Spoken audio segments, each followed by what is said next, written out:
नमः शिवाय। मैं हूं ज्योतिर्विद पंडित दीपक दुबे और उपस्थित हूं वृश्चिक लग्न वालों के लिए राशिफल लेकर 2017 का। सबसे पहले बताना चाहूंगा अपने नए दर्शकों को कि जो मेरा राशिफल होता है वह लग्न पर आधारित होता है। यह आपकी चंद्र राशि, सूर्य राशि, नाम राशि या जो आजकल तारीखों के हिसाब से लोग जो बता रहे हैं राशिफल, उस पर यह आधारित नहीं है। दूसरा मैं यह कहना चाहूंगा कि राशिफल बहुत सामान्य होता है, अतः किसी विशेष परिस्थिति में आपको चाहिए कि आप अपनी कुंडली का विश्लेषण करा करके ही किसी निष्कर्ष पर पहुंचें।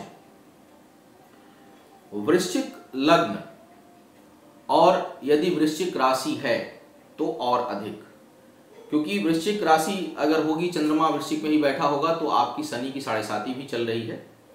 और ऐसी अगर स्थिति है तो बहुत से वृश्चिक राशि वालों का समय बहुत ही खराब चल रहा है।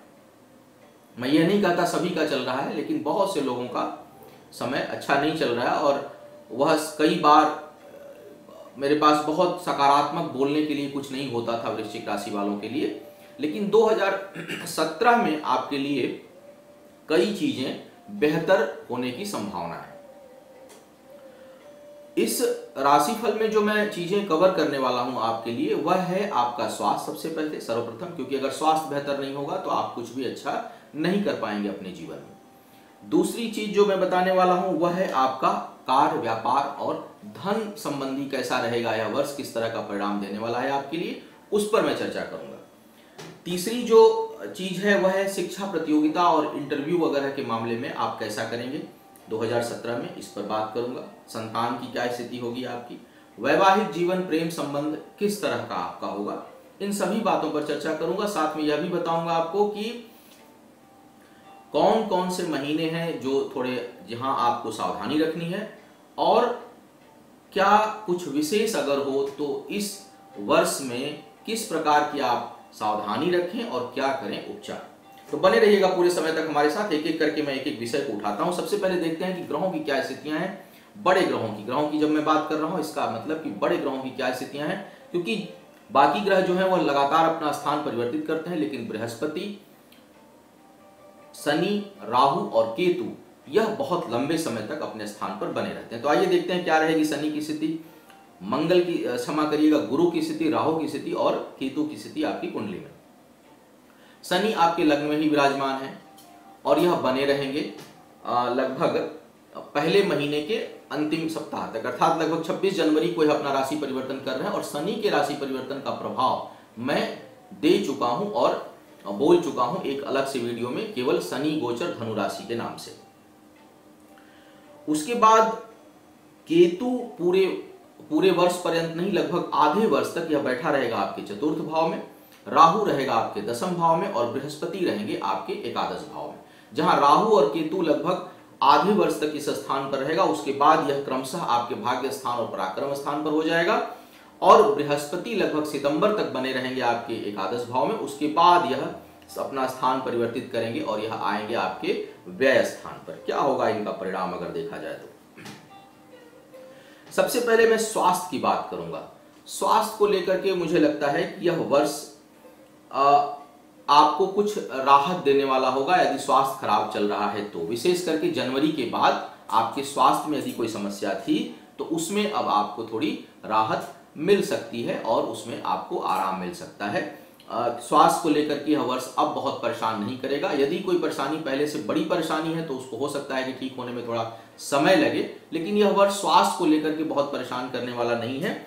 विशेष करके यह मुझे लगता है कि आधे समय से ज्यादा समय तक यह बेहतर रहेगा। उसके बाद शायद थोड़ी बहुत परेशानियां उत्पन्न हो, लेकिन मोटा मोटी अगर मैं बताऊं, एक लमसम अगर देखा जाए, पूरे वर्ष का निष्कर्ष निकाला जाए तो स्वास्थ्य के मामले में यह वर्ष बहुत खराब रहने वाला नहीं है। थोड़ी बहुत यदि परेशानी कहीं कुछ उत्पन्न हो सकती है तो यह नर्वस सिस्टम से संबंधित कुछ परेशानियां उत्पन्न कर सकता है, लेकिन उन्हीं लोगों के लिए जिनकी कुंडली में लग्नेश बहुत खराब हो या उसकी स्थिति अच्छी नहीं हो। अर्थात और इसके अलावा मैं इसको स्वास्थ्य को मैं बेहतर मानता हूं इस वर्ष, इसमें बहुत कोई परेशानी नहीं है। अब बात करता हूं जिसका सबसे अधिक आपको इंतजार रहता है, वह है आपका कार्य, व्यापार और धन के मामले में। देखिए, धन के मामले में यह वर्ष आपके लिए अच्छा जाने वाला है। बहुत हद तक आर्थिक स्थिति सुधरेगी, क्योंकि शनि दूसरे भाव में एक तो सेविंग कुछ स्टार्ट करा देगा, आपका लाभ जो है वह बढ़ा देगा। दूसरा, बृहस्पति भी आपके एकादश भाव में है, तो मुझे लगता है कि धन की स्थिति इस वर्ष आपके लिए बेहतर रहने वाली है। कार्य व्यापार से भी आपको लाभ मिलेगा, और अगर कोई नया व्यापार या कोई योजना बनाना आप चाहते हैं तो उसको अब आप बनाइए, क्योंकि यह अब सही समय है धीरे धीरे अपने काम को गति देने का। यदि बहुत बिगड़ चुका था तब भी मुझे लगता है कि अब आपको स्थिरता मिलने लगेगी, और आने वाला यह समय धीरे धीरे क्रमशः विकास की ओर रहेगा और आपको लाभ मिलेगा। तो आर्थिक स्थिति के लिए वर्ष अच्छा है, पदोन्नति के लिए बहुत अच्छा है। यदि कहीं ट्रांसफर होता है या कहीं पदोन्नति का आसार है तो उसमें आपको बहुत सफलता मिलेगी, और कहीं उच्च पद की प्राप्ति भी संभावित होगी। तीसरी बात अगर मैं देखूं शिक्षा के मामले में, शिक्षा के लिए यह वर्ष सबसे अधिक जो सहयोगी यह वर्ष है वह शिक्षा के मामले में। तो जो लोग वृश्चिक लग्न के हैं उनके लिए शिक्षा में बेहद सफलता का योग है, विशेष करके सितंबर तक आपको शिक्षा में काफी अच्छी सफलता मिलने के आसार हैं। अब यदि कुंडली में ही कोई बहुत खराब स्थिति ना हो या कोई बहुत विषम ग्रह की दशा अंतर्दशा नहीं चल रही हो तो शायद आपको सफलता में कुछ कमी हो, लेकिन फिर भी आपको अगर बहुत खराब स्थिति होगी तो हो सकता है कि परिणाम मध्यम हो जाए, लेकिन यह उत्साहजनक वर्ष है शिक्षा और प्रतियोगिता के मामले में आपके लिए। यह प्लस पॉइंट देता है और यहाँ आपको उत्थान मिलेगा, आप बेहतर कर पाएंगे अपने इस वर्ष अपने कैरियर में। संतान के दृष्टिकोण से देखो वृश्चिक लग्न वालों के लिए तो अत्यंत ही शुभ है। यदि वृश्चिक लग्न के आप हैं, पति पत्नी दाम्पत्य जीवन में हैं और संतान के लिए प्रयासरत हैं, तो यह मानकर चलिए कि नया वर्ष कुछ शुभ समाचार आपको देगा। विशेष करके सितंबर महीने तक का समय काफी बहुत हद तक आपके लिए शुभ रहने वाला है, और हो सकता है कि इस मामले में शुभ समाचार आपको प्राप्त हो। उसके बाद अगर मैं बात करूं वैवाहिक जीवन और संबंधों के लिए, वैवाहिक जीवन के लिए भी यह समय बेहतर परिणाम देगा। विशेष करके हालांकि शनि थोड़ा सा बीच में अभी आगे पीछे करेंगे 2017 में, इसीलिए मैंने कहा है कि शनि से संभल कर, शनि जब थोड़ा सा जब वक्री होकर के आएंगे आपके लग्न पर तो हो सकता है कि वैवाहिक जीवन में कुछ तनाव फिर बढ़े, लेकिन कुल मिलाकर पिछले वर्ष की अपेक्षा यानी 2016 की अपेक्षा वैवाहिक जीवन में भी कुछ शांति का अनुभव होगा। और अगर 26 जनवरी को किसी प्रकार आप क्रॉस कर जाते हैं अगर वैवाहिक जीवन में बहुत तनाव है, तो मुझे उम्मीद है कि यदि आपके जन्म कुंडली में बहुत खराब स्थिति ग्रहों की नहीं है तो वैवाहिक जीवन आपका पुनः एक बार पटरी पर आ सकता है, यदि उसमें तनाव चल रहा है तो। कुछ लोगों के लिए विवाह के लिए भी अच्छा योग बनेगा। तो मुझे लगता है कि कुल मिलाकर यह संबंधों के लिए भी एक अच्छा वर्ष होगा, लेकिन प्रेम संबंध और विवाह के लिए, माता पिता से संबंधों के लिए यह वर्ष बहुत अच्छा नहीं है। वहां और परिवार के अन्य सदस्यों के साथ भी संबंध खराब हो सकता है बहुत अधिक, और पारिवारिक जीवन में अभी तनाव बना रहेगा। और पारिवारिक सुख में अगर क्यूमुलेटिव अगर पूरे परिवार की बात करें तो अभी आपको तनावों का सामना करना पड़ सकता है, और हो सकता है कि घर के लोगों का रवैया उतना सहयोगात्मक आपके लिए नहीं रहे, कुछ न कुछ परेशानी परिवार में महसूस होगी और पारिवारिक सुख में बहुत कमी महसूस करेंगे आप।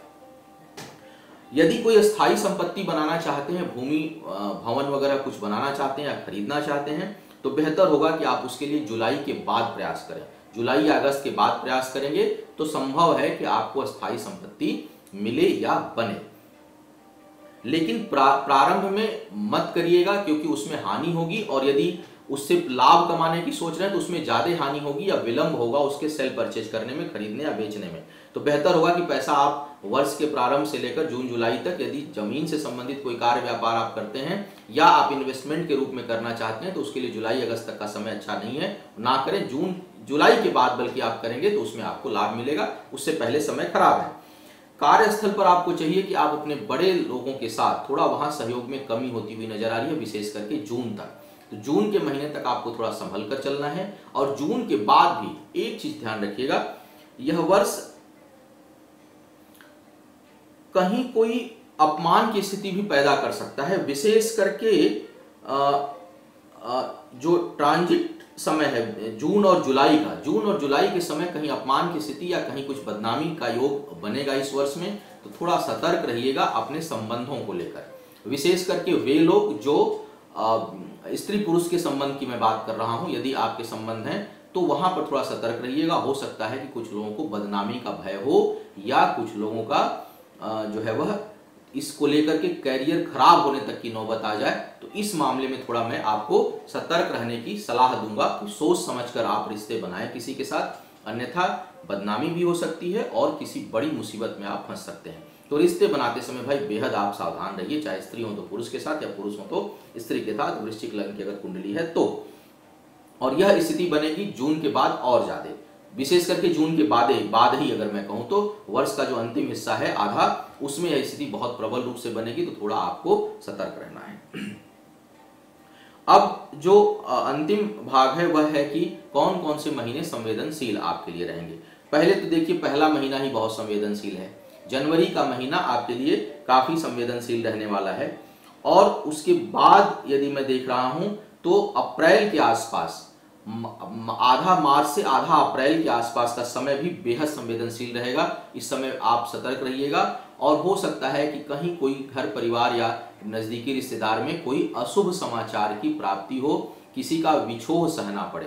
तो थोड़ा सा यह समय उस लिहाज से भी अच्छा नहीं है, संवेदनशील है, चोट चपेट लगने की संभावना बन सकती है आपको। तो थोड़ा सतर्क रहिएगा, विशेष करके जनवरी पहला महीना और फिर आधा मार्च से आधा अप्रैल तक का समय संवेदनशील रहेगा।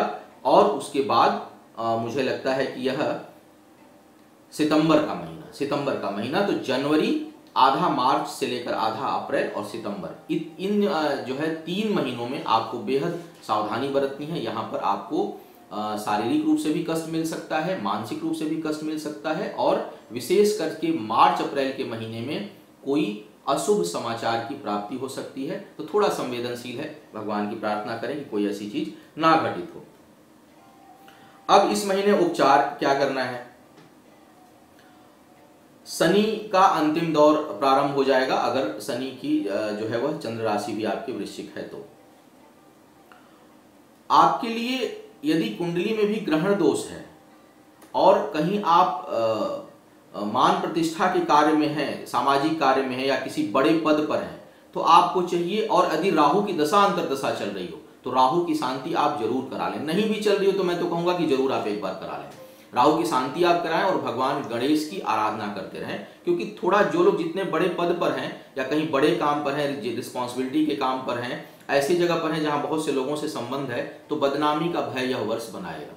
तो ऐसी स्थिति में कोई बहुत बड़ी चीज ना हो, इसके लिए बेहतर है कि राहु की आराधना, राहु संबंधी उसका वैदिक अनुष्ठान और भगवान गणेश की नियमित आराधना, यह चीज आपको उस जो है आने वाली किसी विकट समस्या से जो है वह बचा सकती है। नर्वस सिस्टम से संबंधित यदि प्रॉब्लम हो या आपके हड्डियों में, विशेष करके बैकबोन वगैरह में या कमर के हड्डी में कहीं प्रॉब्लम अगर है और उसकी बढ़ने की संभावना है, केतु की अगर स्थिति ठीक नहीं है, तो आपको चाहिए कि आप केतु से संबंधित दान करें। जैसे काला कपड़ा है, तिल है, शनि से संबंधित सारे दान केतु से रिलेटेड हो जाते हैं। तो सारे दान, काला कपड़ा, उसका रत्न है जो है वो कैट आई, लहसुनिया जिसको बोलते हैं, उसका दान, काले कपड़े का दान, कंबल का दान बहुत लाभकारी होता है। तो बेहतर है कि वर्ष के प्रारंभ में ही कंबल का दान वगैरह कर दें। जाड़े का मौसम रहेगा, आपके लिए बड़ा लाभकारी होगा, गरीबों को आप उसका दान करें, बहुत लाभकारी होगा। और भगवान गणेश की आराधना किया करें। साथ में बृहस्पति संबंधी थोड़ा दान कर दीजिएगा, क्योंकि जो है वर्ष के अंत में यह परेशानी उत्पन्न करने वाला होगा। तो यह था राशिफल आप सभी के लिए, वृश्चिक लग्न वालों के लिए। उम्मीद है आपको मार्गदर्शन मिलेगा और आप आने वाले वर्ष को बेहतर बना सकेंगे। भगवान शिव की कृपा आप सभी के ऊपर बनी रहे, आयु, आरोग्य और ऐश्वर्य की वृद्धि हो। इन्हीं शुभकामनाओं के साथ मैं आपसे विदा लेना चाहूंगा। ओम